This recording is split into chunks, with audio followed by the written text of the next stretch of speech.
लहानपणापासून मुंबईतच राहिल्यामुळे ना हे काहीतरी एक वेगळं घडतंय ही जाणीवच खूप बोथट झालेली आहे.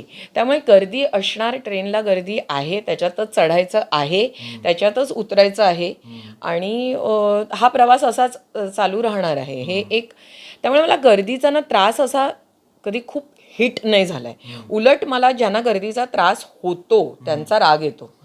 कारण मला असं वाटतं की तुम्ही ट्रेनमध्ये चढल्या चढल्या काही काही बायका असं असं वगैरे करतात तेव्हा मला असं वाटतं, अगं मग तू जा ना कारने, अगं मग तू जा, अगं आत्ता ट्रेन भरली आहे, ती गर्दी पण सेटल व्हायला 1-2 मिनटं लागतात की नाही, की ते प्रत्येकजण ॲडजस्ट करतो, अरे मला हे टोचतंय, अरे मला हे लागतंय, अरे मी दुसऱ्या कोणाच्या तरी आड येतोय, हे सगळं व्हायला वेळ लागतो. तर ती का तुम्ही दुसऱ्याला धक्काधक्कीच्या ह्याच्यात एवढं इरिटेशनवाले एक्सप्रेशन्स देणं किंवा कंप्लेंट करणं हे कशाला करायचं.